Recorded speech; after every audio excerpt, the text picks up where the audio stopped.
Damos início a mais um programa Anatomia do Poder, programa que vai todo domingo para todo o Brasil, todos os estados do Brasil, analisando o que é o poder público por dentro e por fora, poder público e privado. E temos entrevistado as grandes figuras do país, da história recente do país, para que o telespectador conheça o que estão fazendo, como estão colaborando para o crescimento do nosso país. E, ao menos, temos os problemas que todos nós estamos enfrentando com essas dificuldades inerentes a uma nação que cresce de um lado, mas tem amarras de outro lado que dificultam um pouco esse desenvolvimento que todos nós gostaríamos de ter. Tenho hoje o filho de um queridíssimo amigo, um vereador de São Paulo, um dos grandes vereadores de São Paulo, e que tem uma tradição extraordinária de ética na política, que é Mário Covas Neto, que me deu o privilégio, o prazer de vir ao meu programa para conversarmos um pouco sobre seu pai, sobre a Câmara Municipal, os problemas que se pode enfrentar numa Câmara de 55 vereadores, de uma cidade que tem como população a cidade de Portugal. São Paulo tem a mesma população de Portugal e que vem com toda essa carga de tradição, que é a tradição do seu pai, que foi uma figura emblemática na história do país. Eu diria que grande parte do que nós temos dessa Constituição, uma espinha dorsal de um regime democrático, nesses 25 anos, aguentou os problemas inerentes a um impeachment, a alternância de poder, escândalos no Congresso Nacional, se deve a uma Constituição que deu um equilíbrio de poderes. E, nesse particular, seu pai, Fernando Henrique, foram as grandes figuras que, ao lado de Bernardo e de Ulisses, permitiram. Então, você está em toda essa tradição. Mário, eu queria ouvir um pouco, que o telespectador o conhecesse, para saber o que é que você está fazendo e quais são os seus projetos na Câmara Municipal. Bom, inicialmente, eu quero agradecer as palavras gentis que você atribuiu a mim. Meu pai, eu tenho muito orgulho de ser filho dele e, portanto, todo o elogio que se faz a ele, eu recebo assim com muita humildade, mas com muito prazer, né? Muito prazer, né? Alguém que teve sua vida praticamente toda voltada para a política, ter uma imagem tão bonita, tão decente quanto ele tem, é um legado que não tem preço. Quer dizer, a cada elogio que eu escuto a respeito dele, isso me enche de orgulho e de satisfação. Eu sou vereador em São Paulo de primeiro mandato, fui eleito ano passado, nunca tinha tido uma experiência anterior no Legislativo, enfim, nem tinha sido candidato anteriormente. Então, eu estou um pouco aprendendo numa casa que é complexa, porque é uma casa coletiva, mas com interesses individuais muito claros, né? Então, na verdade, você tem que travar relacionamento com seus pares, até porque as decisões são de caráter coletivo. Mas você ter um bom trânsito individual é fundamental para que as coisas possam acontecer. Eu sou um vereador de oposição, uma oposição muito pequena, de 55 vereadores. Claramente, você tem 13 vereadores hoje que são de oposição. Os 3 vereadores são do PSDB. Quantos vereadores? São 9 do PSDB, tem um do PSOL, um do PV e 2 do PPS que tem se colocado como oposição. É verdade que isso varia de tema. A oposição, pelo menos no parlamento paulistano, no resto do Brasil, não posso dizer, mas aqui funciona bem assim. Os vereadores de oposição têm a liberdade de votar e votam de acordo com a sua consciência daquilo que eles acreditam que seja melhor para a cidade. Os de situação não, eles estão tão atrelados à vontade do executivo que, independente da sua vontade individual, eles acabam se manifestando pelo interesse que o executivo em bloco. Então, esses 13 têm atuado, tem mais uma linha crítica, mais de independência do executivo, mas não quer dizer que votam contra o executivo em qualquer matéria. Muito pelo contrário. a posição da oposição no parlamento paulistano, à exceção do PSOL, que tem uma linha mais independente e, em tese, mais purista da forma de ver a política, de um modo geral, então ela se coloca muito ideologicamente, o restante se coloca mais na linha do que acredita que seja melhor para a cidade. E assim a gente tem procurado fazer, alertando, apontando contradições ou projetos que poderiam ser melhorados. A gente tem tentado contribuir. E é isso, quer dizer, nesses 3, 4 primeiros meses de mandato, é um pouco o papel que a gente está tentando desenvolver. Interessante. Mário, eu fui presidente do Partido Libertador de 1962 a 64. Peguei aquele período pré-revolucionário, nós só tínhamos 13 partidos na época. Uhum. E eu enfrentei uma eleição municipal, lançamos 60 candidatos, tinha em São Paulo 45 candidatos, e você podia apresentar um terço a mais de candidatos. Eu fiz um vestibular. Uhum. Então o Sodré chegou para mim e disse: Eves, você quer fazer uma academia política? O vestibular era para saber, o pessoal tinha quais eram os compromissos, de que maneira entendia o parlamentarismo. Nós éramos um partido parlamentarista, era o único partido parlamentarista da época. E naquele momento, a Câmara ainda era no Palácio Prates, Conde Prates, na Ademir Badaró, e convivi muito com o problema, porque depois eu fiz questão como presidente, porque eu nunca fui candidato a nada, e mesmo como presidente fui candidato porque o Raul Pila e o senador Mendes Sá tinham pedido para que eu fosse. Sim. Eu corri a periferia de São Paulo com os diversos candidatos. Eu vou ao comício de cada candidato no seu bairro, no seu reduto eleitoral. E realmente é uma cidade muito complexa. Você pode imaginar, estou falando da eleição de 63. Uhum. De 63 a 2013, nós temos aí 50 anos. O que isto representou de aumento de complexidade para uma Câmara. Não tenha dúvida. Ontem mesmo, nós estivemos juntos, ontem não, anteontem, estivemos juntos num evento em que comemorava-se 30 anos que meu pai assumiu a Prefeitura de São Paulo, que é o meio do caminho, né? 30 anos. 30 anos. 1983 nós estivemos lá. Exatamente.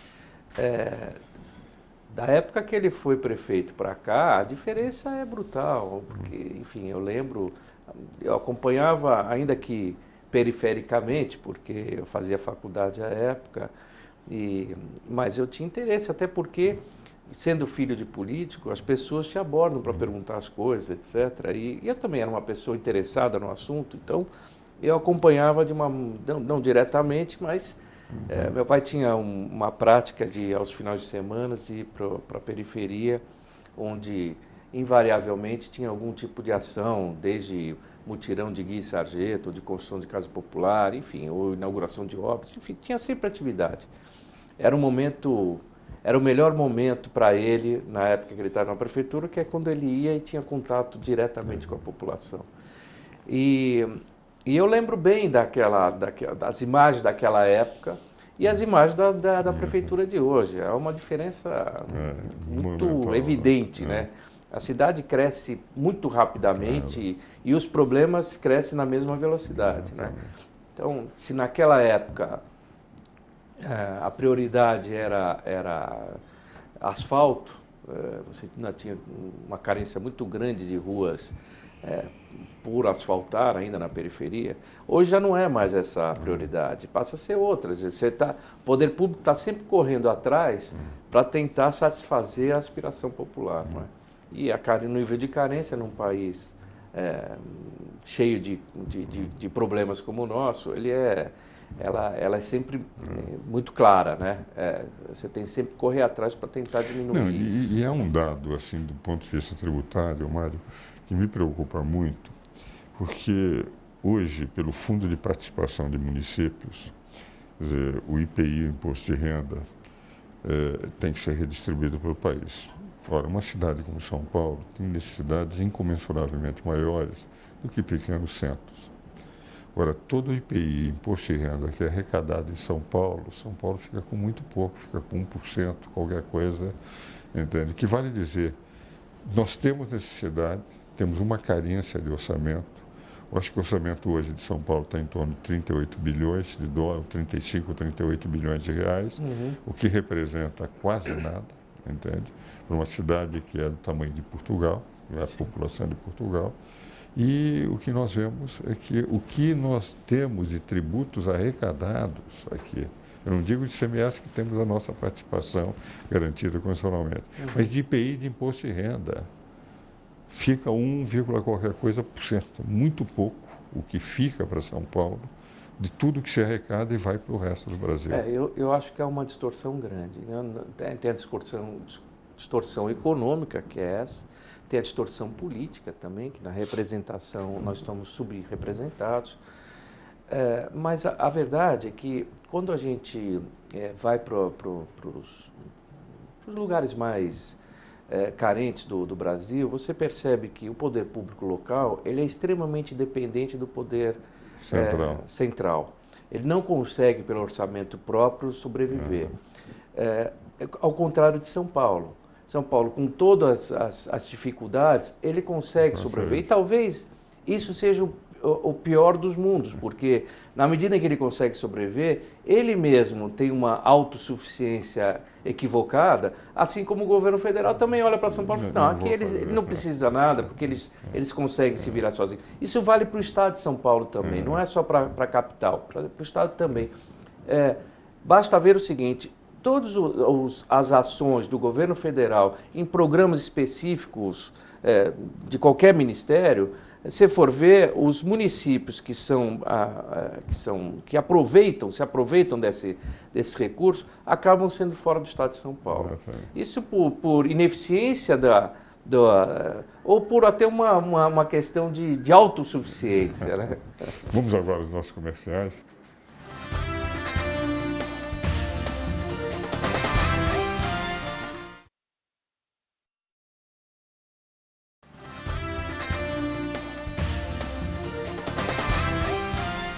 Damos continuidade ao programa Anatomia do Poder, hoje tendo o privilégio de ter aqui conosco o filho de um querido amigo e um dos grandes vereadores de São Paulo, que é Mário Covas Neto, que tem a tradição daquele que foi um símbolo na governança de São Paulo e como prefeito, ele foi prefeito também, comemorando este ano 30 anos do momento em que ele começou a ser prefeito da cidade de São Paulo. Como eu faço em todo o programa, eu quero lhe oferecer, como edil da nossa cidade, entende, um tratado de direito municipal que é o único no Brasil. Ninguém ordenou um tratado e eu convidei os melhores especialistas em todas as áreas do direito, Mário, para redigir esse tratado. Compusemos o tratado e eu vou questão de oferecer para você. Né? Então, aqui está. Muito obrigado. Muito obrigado. É uma grande honra receber. Em torno de 50 autores, cada um na sua área. Todos os problemas municipais na área de direito nós procuramos abordar. Tem inclusive aqui um ex-secretário do meu pai, secretário de Direito, de jurídico do meu pai, que é o professor José Afonso da Silva. Foi secretário de Segurança. Mas secretário de Negócios Jurídicos, na época meu pai foi prefeito. Foi de Negócios Jurídicos. E também foi depois no governo do Estado. Exatamente. José Afonso é um dos maiores constitucionalistas do Brasil. Uma figura notável. Né? Notável. E hoje com quase 90 anos. Sim. Mas nós estamos falando aí sobre essas distorções que nós temos e você mostrava que talvez porque São Paulo ele tenha uma autossuficiência, mas eu sinto, e um problema que apresentamos há pouco, e que você levantou, Mário, é que a distorção política, a desfiguração política, em que você tem o parlamento.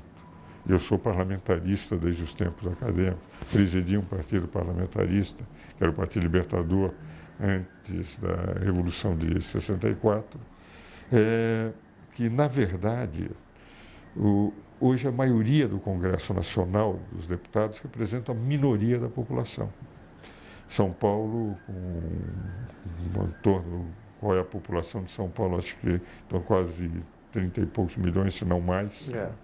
Entende? E São Paulo tem 70 representantes. O Acre, com 500 mil, que representa um bairro da cidade de São Paulo, tem 8 deputados. E 3 senadores, os mesmos senadores que São Paulo tem. Sim. Então, quando se discute qualquer projeto de redistribuição, vê-se, por exemplo, agora a guerra fiscal, o ICMS, como São Paulo, tem sido prejudicado intensamente nessas discussões, em que todos querem dar incentivos, mas quem vai pagar é São Paulo, porque querem vender para o mercado de São Paulo, onde aqui os produtos chegam sem carga tributária e é evidente que passam a ter maior competitividade que os produtos aqui fabricados no estado de São Paulo. Certo. Como é que você vê essa desfiguração e você tem alguma esperança de que algum dia, já que quem tem que mudar a Constituição são aqueles que lá estão? Eu penso o seguinte, a distorção é de origem, porque, na verdade, quando você tem um sistema bicameral, o que se pretende é que o Senado represente os estados e, portanto, a representação é igual para cada estado. Então, o Acre tem 3, como São Paulo tem 3, como qualquer outro estado tem 3. Na Câmara dos Deputados, não, a representação é pela população. E, portanto, ela devia representar exatamente a população. Não é o que acontece. Há essa distorção. Então, se você tivesse um equilíbrio maior na representação, São Paulo estaria, acho que só São Paulo hoje, estaria com um número maior de cadeiras e os estados menores com um número menor. Ou você poderia ter como base o número de deputados que tem o estado menor e ampliar na relação, na proporção. Nos Estados Unidos, há estados que têm um deputado. Que não tem população. Mas acontece que essa distorção vem desde a época ainda da ditadura, do tempo do regime militar. E não a Constituição de 88, ela não conseguiu corrigir isso. Porque há também, no Congresso Nacional, há um jogo que constantemente acontece de os estados do Norte e Nordeste se unirem contra São Paulo, contra o Sul, porque, na visão deles, nós é que somos beneficiados. Enfim, é o argumento, o contra-argumento. Mas não é democrático, porque, na verdade, a representação democrática deveria tratar as pessoas de uma maneira igualitária, não é? Acho difícil essa mudança da representação política, porque você precisa da maioria para essa mudança e a maioria entende que São Paulo já está do tamanho que deve ficar. O nosso sistema bicameral é um sistema complicado. Pelo seguinte, Mário, se você analisar, quando você tem um sistema bicameral num país, esse sistema bicameral é um sistema também de competências. Quer dizer, uma entidade tem um papel para determinadas competências legislativas e outras competências legislativas. Você pega, por exemplo, a Câmara do Comum, a Câmara dos Lordes, né? Essa, inclusive, até com funções judicantes. Pegar nos Estados Unidos, você tem um sistema em que o Senado representa realmente os estados, a Câmara tem uma representação menos assimétrica do que a nossa. Agora, se nós analisarmos as competências que foram dadas na Constituição, tanto ao Senado quanto à Câmara dos Deputados, você tem um falso bicameralismo. Por quê? Porque, de rigor, você tem apenas um duplo grau de jurisdição legislativa. É verdade. Quer dizer, eu posso iniciar um processo no Senado, eu posso iniciar um processo... E é um duplo e que pode começar de qualquer jeito, de qualquer um dos lados. O originário pode ser igual. E a parte que seria de competências exclusivas, entende? Que diria, não, essa é exclusiva, não é delegável, etc., é muito pequeno na Constituição. O grosso da atividade do Senado e da Câmara é para discutir matéria em que a matéria tem um grupo de jurisdição legislativa. É isso mesmo. E isto, evidentemente, faz com que a representação fique mais distorcida ainda. São Paulo tem 3 senadores, Acre tem 3 senadores, o Amapá tem 3 senadores, Roraima tem 3 senadores, o que vale dizer, em outras palavras, que um mínimo de população tem uma força política monumental. Mesmo Brasília, quando foi criada a Constituição, nós passamos a ter, de rigor, num estado, que era o estado de Goiás, 3 representações, o de Tocantins, o Distrito Federal e o de Goiás. Quer dizer, o mesmo espaço territorial ganhou 9 senadores. Exatamente, exatamente. É isso mesmo. O sistema político ele precisa ter mudanças. Eu não sei quando é que a gente vai ter condições políticas disso acontecer. É o problema das condições, né? Porque, na verdade, você tem que ter uma vontade política, e nesse caso é uma vontade coletiva, para que essas mudanças ocorram, não é? Eu não vejo hoje condições disso ocorrer. Eu acho que você tem que ter, eventualmente, mudanças eleitorais que possam significar a mudança política no futuro. Na medida que as mudanças eleitorais impliquem numa redução do quadro partidário e uma aglutinação em poucos e maiores partidos. Por quê? Porque aí você vai ter uma tendência a esses partidos ter uma linha política comum nacional, que hoje não tem, né? Hoje você tem uma representação política que é distorcida na medida em que o tempo de rádio e televisão no horário eleitoral gratuito é levado quando se faz uma coligação. Exatamente. Se não fosse levado, você não teria o que tem hoje, que é uma barganha entre os partidos. E acaba sendo muito conveniente para alguns a criação de novas legendas partidárias que viram um balcão de negócio, na verdade. E isso vira um balcão de negócio, faz-se um negócio e tem que se manter essa legenda para que ele continue tendo valor. Não permitir mais que se leve o tempo de rádio e televisão, a tendência é que esse comércio deixe de existir. E, portanto, os grandes partidos tendem a conseguir aglutinar mais a sua representação. Aí, uma discussão de política global, tributária, política, etc., de reformas, elas têm muito mais condições de acontecer. Hoje, os interesses são muito dispersos, né? Não, e esse aspecto que realmente é preocupante é essa multiplicação de partidos por causa do horário de televisão e que leva, eu às vezes brinco em aulas dizendo o seguinte, eu sou da Academia Brasileira de Filosofia, e eu não conheço, tendo estudado os filósofos que se dedicaram à política, entende, Mário, 30 ideologias diferentes. Mas não tem. Como é que se pode criar?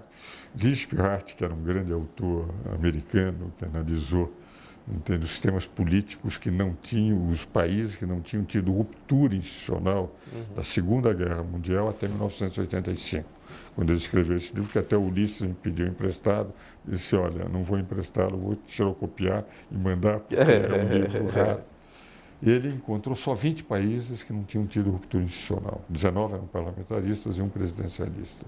E a média de partidos era 5 partidos. Um de centro-esquerda, um de centro-direita, um de esquerda e um de direita. Não é possível chegar a 7, mas a média dos 20 países dava 5 partidos. Nós temos 30, e com 84 pedidos de abertura. Isso, evidentemente, provoca uma distorção. Total, total. E no final, quer dizer, há muitos anos, a gente percebe que você tem meia dúzia de partidos que são os principais partidos aqui no Brasil mesmo. São os que dominam o cenário, né? E com um monte de outros partidos periféricos que enfim, sobrevivem de ser o fiel da balança, muitas vezes, né? Meu querido Mário, o tempo é um grande inimigo e, infelizmente, o nosso programa está chegando ao fim, mas eu quero lhe agradecer de coração. Eu que agradeço. O fato de ter o filho de um amigo como era o Mário Covas me dá uma grande alegria no nosso programa. Muito obrigado pela presença. Eu é que agradeço, é uma honra, é um prazer estar na sua presença. A admiração que eu tenho por toda a sua história, enfim, é uma coisa muito grande. Estar no seu escritório, estar no convívio. Se as pessoas tivessem ideia de quantos quadros tem lá de homenagens aqui nas paredes, eu até tenho parede para ofertá-lo caso precise de mais lugar. Tantas são as homenagens que o senhor recebeu. Para mim é uma honra estar aqui. Muito obrigado. Caros telespectadores, espero-os novamente no próximo domingo.